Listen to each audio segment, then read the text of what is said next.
हमारी जो पैसे की जो एक्चुअल कीमत है वो 1 रुपए की हमारी एक्चुअल कीमत है 777 मिलीग्राम सोना। जो कागज का 1 रुपया उसके ऊपर भारतीय रिजर्व बैंक नहीं लिखा मिलेगा। आप नेट से भी डाउनलोड करके देख सकते हो साथियों। उसके ऊपर लिखा मिलेगा भारतीय रुपया। दूसरी चीज उसके ऊपर नहीं मिलेगा ये वचनखंड। जो वचनखंड इन्होंने कई बार बदल चुके हैं। आज से 10-15 साल पहले भी वचनखंड बदला था। अच्छा, उससे पहले वचनखंड दूसरा था। वो भी मैं आपको एक 10 रुपए की जो कागज है वो मैं दिखाऊंगा। वो भी आप दिखाना दर्शकों को लगाना। उसके ऊपर वचनखंड दूसरा है, इसके ऊपर दूसरा है, और 1 रुपए का लोगे तो उसके ऊपर कोई वचन नहीं। समझा गया कि अलग अलग बैंक हैं, कोई सरकारी है कोई प्राइवेट है, जबकि कोई भी बैंक सरकारी नहीं है। एसबीआई सरकारी जैसे। एसबीआई की खुद की प्रॉपर्टी है जहां पे उनका बैंक है। प्रॉपर्टी तो खैर सारी रेंट पे ही है। एचडीएफसी का, इलाहाबाद का, पंजाब नेशनल बैंक का, कोई बैंक आपने देखा है सारी रेंट पे जिसकी ही है। खुद की प्रॉपर्टी हो? नहीं, रेंट पे ही है वो सब। लोगों को घर बनाने के लिए पैसे देते हैं, हाँ, बिजनेस करने के लिए पैसे देते हैं, गाड़ियां लेने के लिए भी पैसे देते हैं। या जब बैंक अपनी खुद की प्रॉपर्टी नहीं खरीद सकती और आप उसको बोल रहे हैं कि ये सरकारी है, तो फिर जब लोकतंत्र है तो हम किसी गलत को गलत और सही को सही बोल सकते हैं। लेकिन जब सोशल क्रेडिट सिस्टम आएगा तो उसके बाद आप किसी के प्रति कुछ आवाज नहीं उठा पाओगे। बोलने के ऊपर पाबंदी लगा दी गई है। 2 महीने पहले अखबार में आई थी ये बातें। जो सरकारी अधिकारी हैं उन्होंने भी अगर सरकार के खिलाफ कुछ बोल दिया तो उनकी पेंशन बंद कर दी जाएगी। तो सर वेलकम अगेन, आपका बहुत बहुत स्वागत है हमारे चैनल पर। बहुत बहुत धन्यवाद जी। ऑफर ऑफ द कैमरा हमने बात की थी, हमारी बात हुई न्यू वर्ल्ड ऑर्डर के बारे में, हमारी बात हुई डिजिटल करेंसी के बारे में, हमारी बात हुई बैंकों के बारे में। क्या इनके पीछे भी कोई आपने बताई कोई प्रोपगंडा चला हुआ है? तो इनके पीछे ऐसा क्या कुछ चला हुआ उसके बारे में हमारे दर्शकों को थोड़ा सा बताएं। सबसे पहले तो मैं आपके चैनल के माध्यम से आपके सभी दर्शकों को जय हिंद, जय भारत, वंदे मातरम बोलता हूँ। आपने पूछा करेंसी के बारे में, जो डिजिटल करेंसी लेके आ रहे हैं पैसों का जो माया जाल है, और न्यू वर्ल्ड ऑर्डर के बारे में। तो न्यू वर्ल्ड ऑर्डर से बात शुरू करते हैं। ये जो न्यू वर्ल्ड ऑर्डर शब्द है हमारे मोदी जी कम से कम भी 15-20 बार बोल चुके हैं, लेकिन किसी ने एक बार भी नहीं उनसे पूछा कि न्यू वर्ल्ड ऑर्डर है क्या। in achieving Agenda 2030 and the Sustainable Development Goals. अरे वो खुलेआम आपको बोल रहे हैं कि हम एजेंडा 2030 पर काम कर रहे हैं। सर्च तो कीजिए एजेंडा 2030 क्या है, न्यू वर्ल्ड ऑर्डर क्या है, ग्रेट रीसेट क्या है, इस पर सर्च कीजिए। ये इल्यूमिनाटी क्या है, ये फ्री मैसनरीज क्या है। तो मैं एक आपको क्लिप दूंगा, कुछ आप दर्शकों को भी दिखाना। उनकी बहुत पहले की, और उन्होंने कहा है 24 से लेके 27 तक 7 अरब में से 50 करोड़ के लगभग रह जाएंगे, बाकी सब 650 गोविंदा है। कौन? मनुष्य। ये बात मनुष्यों की कर रहा हूं मैं। अभी 7 अरब के लगभग है, 50 करोड़ के लगभग रह जाएंगे, 30 से 50 करोड़, 6.5 अरब सुपला साहब इन्हीं 2-3 सालों में। जो इतनी बार मोदी जी बोल चुके हैं new world order, new world order, लोगों ने पूछना जरूरी नहीं समझा कि न्यू वर्ल्ड ऑर्डर है क्या। ये हमने 2020 में बताना शुरू कर दिया था कि न्यू वर्ल्ड ऑर्डर है क्या। भाई जी, अगर मैं इस न्यू वर्ल्ड ऑर्डर की बात करना शुरू करूँ ना पूरी डिटेल में, तो ये इतना बड़ा मुद्दा है कि हम सारा दिन बात करते रहेंगे। सारा दिन मतलब अगर हम 1 हफ्ता भी बात करते रहे तो ये मुद्दा पूरा नहीं बता पाऊंगा मैं। इसके लिए हमने एक ट्रेनिंग सेशन रखते हैं। एक ट्रेनिंग होती है 3 दिन की, एक होती है 7 दिन की। अच्छा, जनता सरकार मोर्चा ही रखती है जी, उसको और निःशुल्क रखते हैं, किसी से कोई शुल्क नहीं लिया जाता, क्योंकि हमें ये पता है आप लोगों को ये चीजें समझानी जरूरी है। अब इस न्यू वर्ल्ड ऑर्डर के बारे में मैं बात करूं तो ये इतना बड़ा मुद्दा है, इसको मैं पहले थोड़ा सा रोक के बीच बीच में मैं बताता रहूंगा।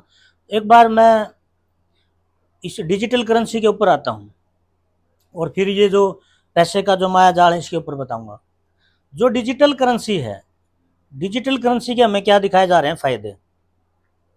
अब इसकी शुरुआत जो दिमाग में जो आज नहीं डाली है बातें, डिजिटल करेंसी का जिक्र इन्होंने आज किया, लेकिन इसके नींव इन्होंने रख दी थी 2016 में, जब नोटबंदी की थी।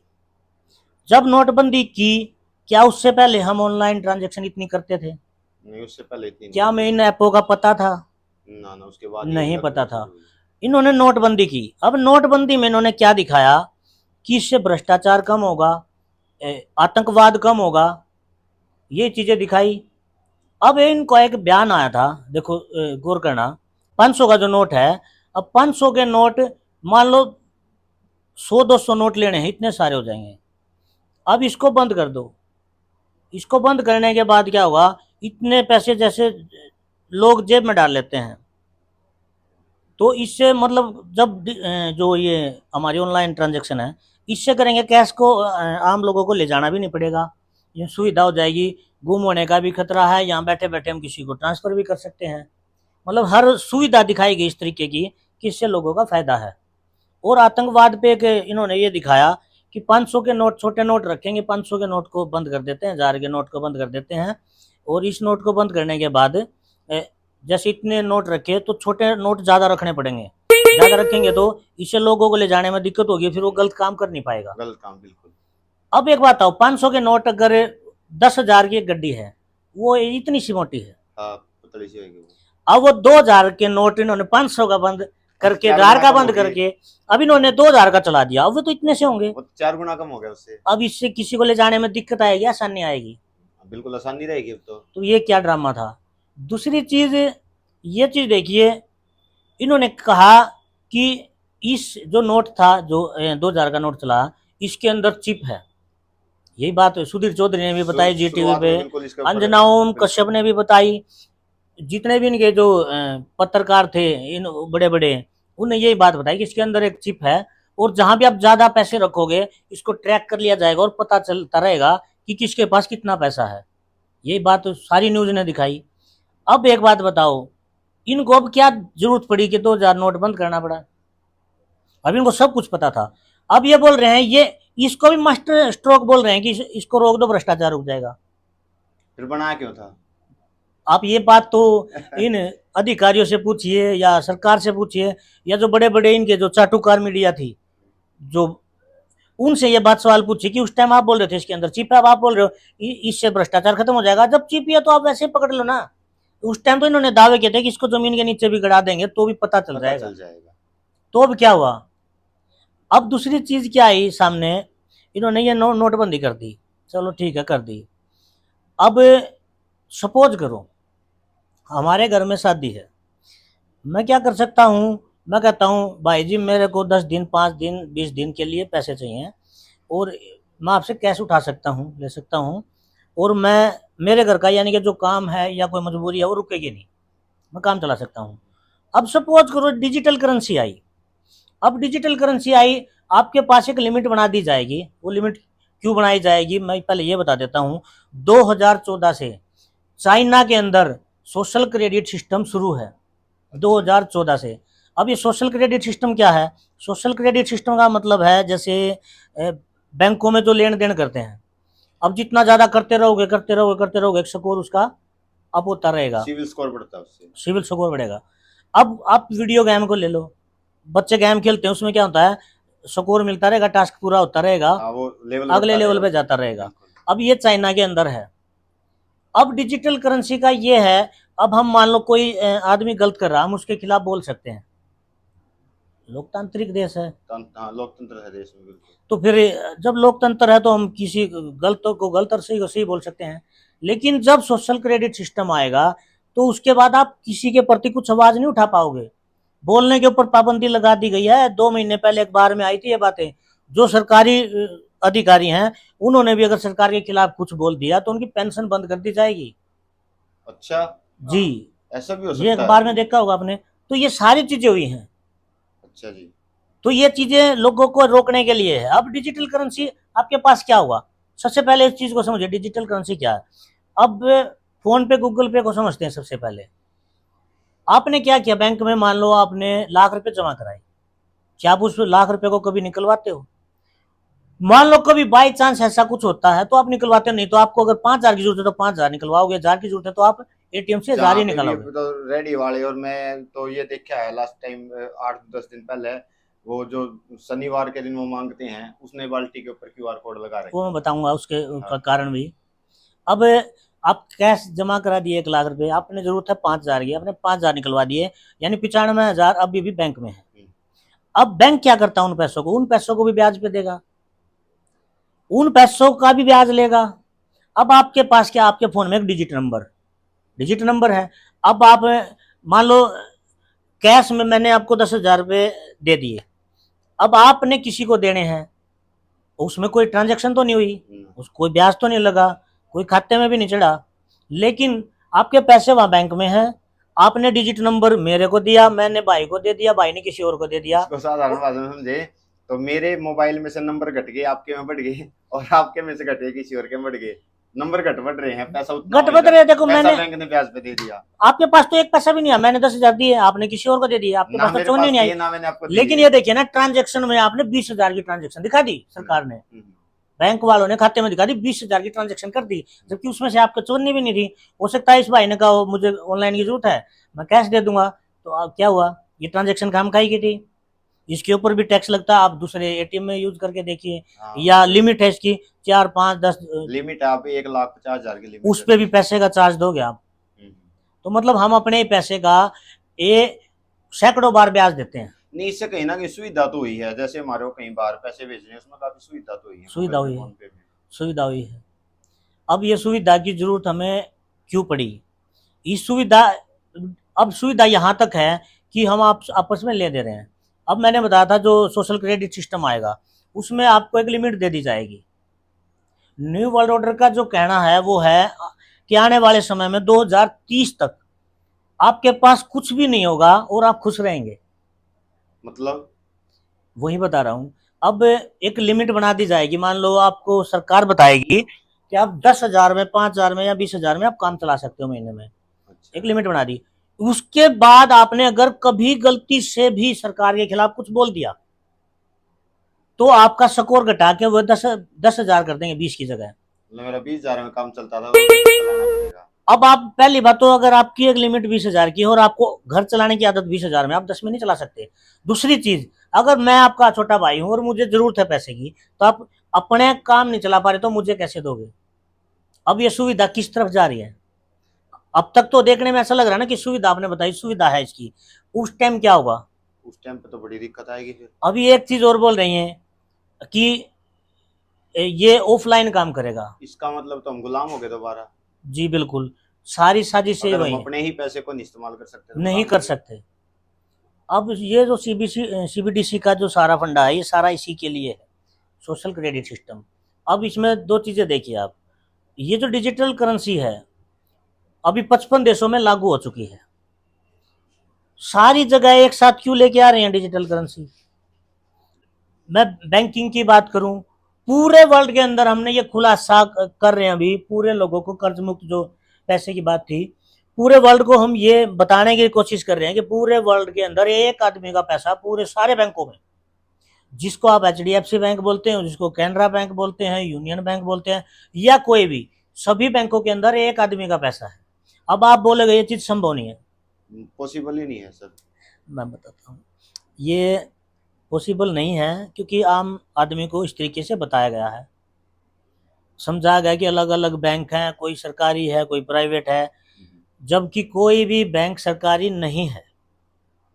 SBI सरकारी, जैसे SBI की खुद की प्रॉपर्टी है जहाँ पे उनका बैंक है, प्रॉपर्टी तो खैर सारी रेंट पे ही है। HDFC का, इलाहाबाद का, पंजाब नेशनल बैंक का, कोई बैंक आपने देखा सारी है रेंट जिसकी पे ही खुद है। की प्रॉपर्टी हो। नहीं, रेंट पे ही है। वो लोगों को घर बनाने के लिए पैसे देते हैं, बिजनेस करने के लिए पैसे देते हैं, गाड़ियां लेने के लिए भी पैसे देते हैं, यहाँ तक कि वो इन्होंने ऐसे क्रेडिट कार्ड बना दिए लोगों का, जो क्रेडिट कार्ड यूज करते हैं वो अपने देवेंद्र भाई कहते हैं कि जिसके पास क्रेडिट कार्ड है उनका तो कच्चा भी लोन पे है।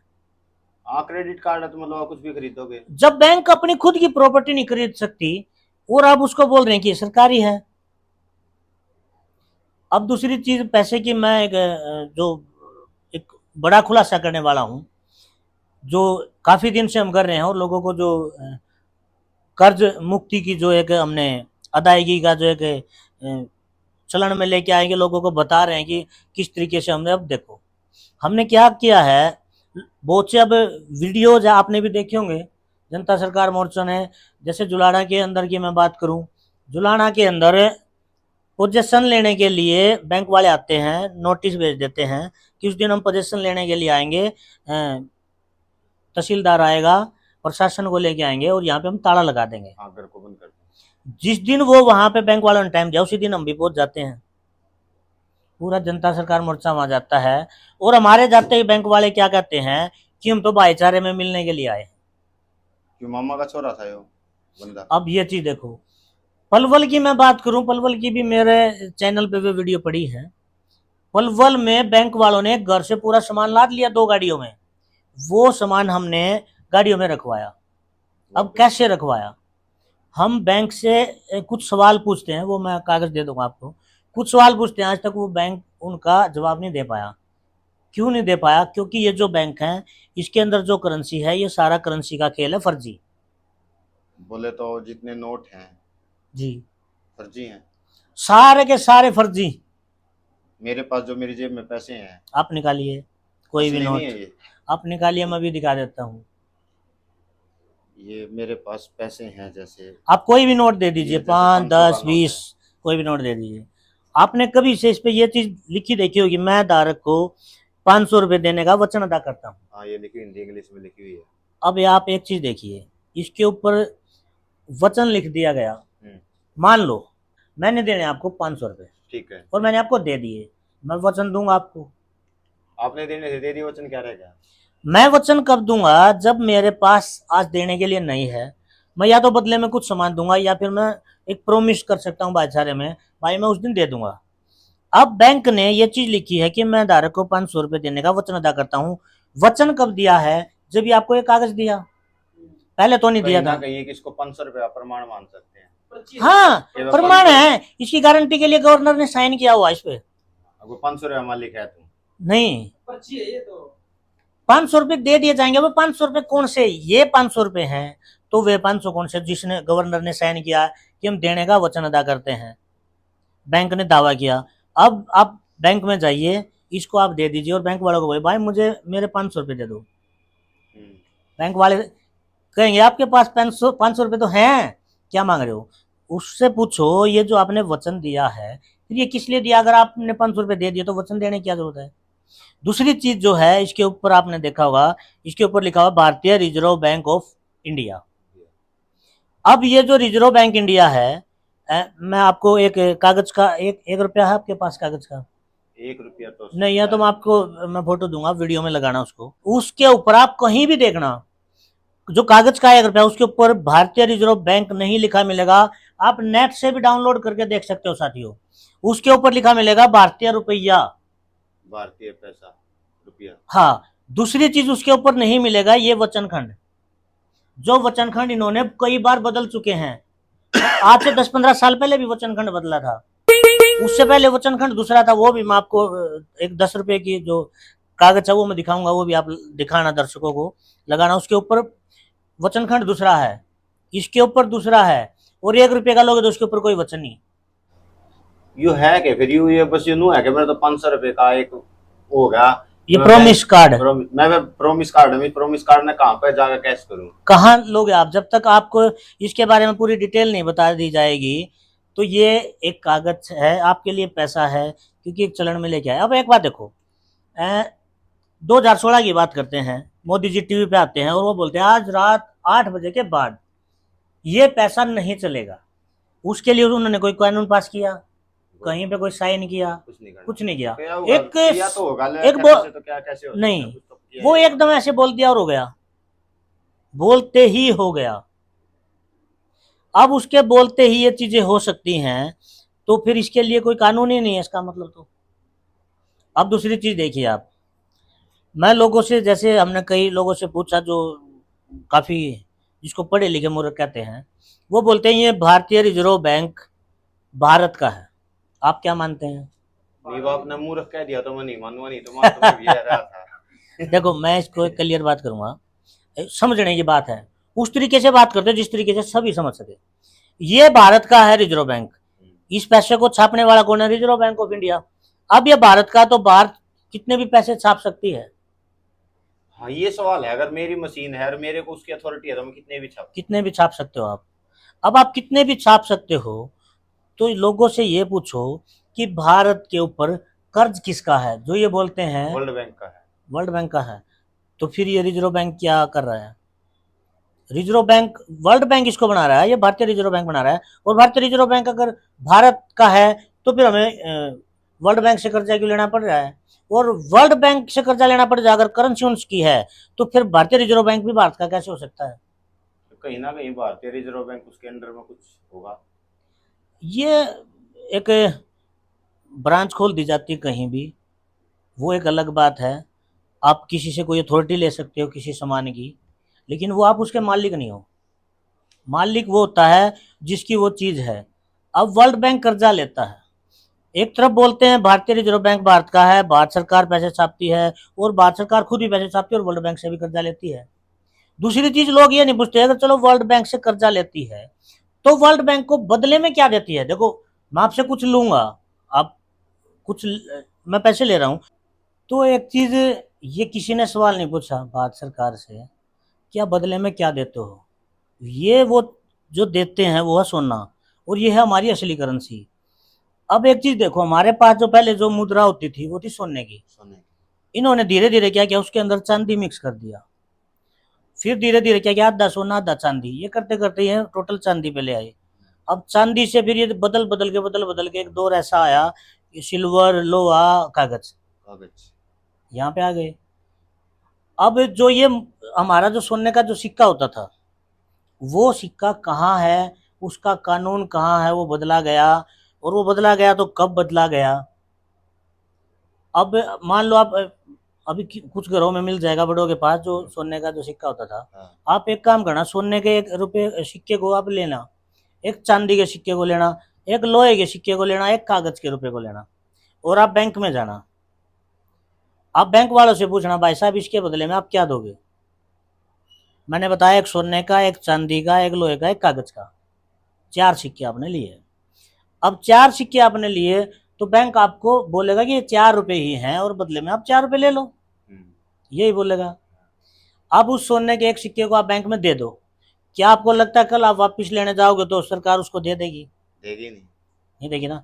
वो देगी आपको ये कागज का, या तो वो कागज का भी नहीं देती, तो खाते में ट्रांसफर करती है। तो वो खाते में ट्रांसफर कर दिया या कागज का दे भी दिया, अगर आप बैंक में दोगे तो सोने के चांदी की कीमत है 1 रुपया। उसी करेंसी को आप जाके सुनार के पास दे दो, ये उसको किस तरीके से बेच पाओगे आप? अगर वो तोड़े के हिसाब से देखो तो आज एक तोड़ा लगभग 70,000 रुपये का है। हाँ, और इतने का तो होगा सिक्के की। अभी हमने जो आरटीआई लगाई थी, आरटीआई में जो खुलासा हुआ है, हमारी जो पैसे की जो एक्चुअल कीमत है, वो 1 रुपए की हमारी एक्चुअल कीमत है 777 मिलीग्राम सोना। अच्छा। 1 रुपए की कीमत 777 मिलीग्राम सोना। ये एक्ट है 1906 का, जो कभी बदला ही नहीं गया। अच्छा अच्छा। 1906 का ये एक्ट है, इसके दस्तावेज भी हमारे पास हैं, आरटीआई भी हमारे पास है, आप खुद भी पता कर सकते हो। और ये एक्ट कभी बदला नहीं गया। हर चीज का एक स्टैंडर्ड होता है, एक मानक होता है। जैसे मान लो 1 किलो है, अब 1 किलो का मतलब क्या है, 1000 ग्राम। अगर आप उसको 2 ग्राम 1 ग्राम भी कम कर दोगे, उसको 1 किलो नहीं बोल सकते। 1 किलो नहीं बोल सकते। अब इसी तरह एक माप है 1 किलोमीटर का, 1 मीटर का, 1 सेंटीमीटर का, 1 घंटे का। यानी 1 घंटा है तो इसका मतलब 60 मिनट है। अगर 1 मिनट भी कम है तो आप उसको 1 घंटा नहीं बोल सकते। यही एक्चुअल जो हमारी जो करेंसी की जो वैल्यू है, वो है 777 मिलीग्राम सोना। और इसको कोई भी नहीं बदल सकता, इसको कोई नहीं बदल सकता। जैसे किलो को नहीं बदल सकता, लीटर को नहीं बदल सकते, बार को नहीं बदल सकते, तो इसको भी नहीं बदल सकते। लेकिन ये इन्होंने बदल दिया। अब इसके ऊपर आरटीआई लगाए, हमारे जो वर्मा जी हैं उन्होंने इसके बारे में जानने की कोशिश की, क्या इस एक्ट को कोई बदल सकता है? तो उनका जवाब आता है, इस एक्ट को कोई नहीं बदल सकता, और जो इसको बदलेगा तो उसको आजीवन कारावास की सजा हो सकती है। ये तो बदल रखा है, ये तो बदल दिया। अब हमने जैसे हमने जो घरों की नीलामी होने वाली थी, अब हमने यही सवाल बैंकों से पूछा कि ये जो बैंक हैं ये किसके अधीन काम कर रहे हैं? क्या ये ईस्ट इंडिया कंपनी के अधीन काम कर रहे हैं? हमारी जो पैसे की जो हमें पैसे की जो इतने पैसे हमने लिए हैं, ये पैसे कौन से पैसे हैं जो हमने पैसे देने हैं? अब जैसे हमने जो पैसे ले लिए या दे दिए, जिसके बारे में हमें आपको पता ही नहीं, मान लो एक कप चाय है, हमें पता ही नहीं उसके अंदर क्या पड़ा है, तो हम पी सकते हैं। लेकिन हमें अगर पता चल जाए कि इसके अंदर है क्या, कुछ भी अगर ऐसी चीजें जो हमें नुकसान पहुंचाती है, आप पियोगे? ना बिल्कुल नहीं पियोगे। तो हमें जब इसकी एक्चुअल कीमत पता चलेगी तो हम ये चीजें क्यों लेंगे?